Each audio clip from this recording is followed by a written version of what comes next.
Good day, Curtis. So it is voting day today. Now, I know a lot of people don't see the point in voting, and the reason is reasonable, because some people don't think that you have any voice. But my question to the people who don't think they have a voice by voting is, how does not voting make you have a voice? In my eyes, if you can vote, then you have some form of power. So by not voting, what power are you gaining? Because voting takes like 10 minutes. I literally did it in 10 minutes. And by the time this video is uploaded, you should still have about 2 hours to vote, so go ahead and do it because you may as well. On a side note, E4 did a fantastic job on persuading people to go vote.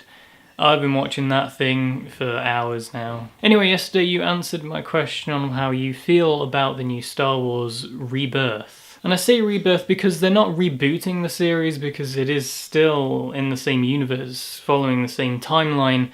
It's just a new generation. But regarding what you said, I do feel you made a very good point. Because Star Wars is actually in safe hands with Disney, even though Disney make films which are aimed at children. But in saying that, they also made Tron Legacy. Also, to clear something up which you said yesterday, for those of you who don't know, Disney basically owns Marvel Entertainment. Disney releases Marvel films under the Marvel name, and because Disney owns the Marvel Entertainment as of 2009, technically all Marvel cinematic films are Disney. And if you want to verify what I'm saying, there are links in the doobly-doo so you can go check that out yourself. Anyway, the Star Wars franchise is in safe hands with Disney, as long as they don't over-exaggerate the amount of material they have for the films again. Anyway, as we know, the prequels sucked for Star Wars. They absolutely sucked. I mean, Episode 1 was okay. Episode 1 was probably the high point of that trilogy, but it just went downhill from there. And part of the reason why the prequel trilogy sucked so much is because,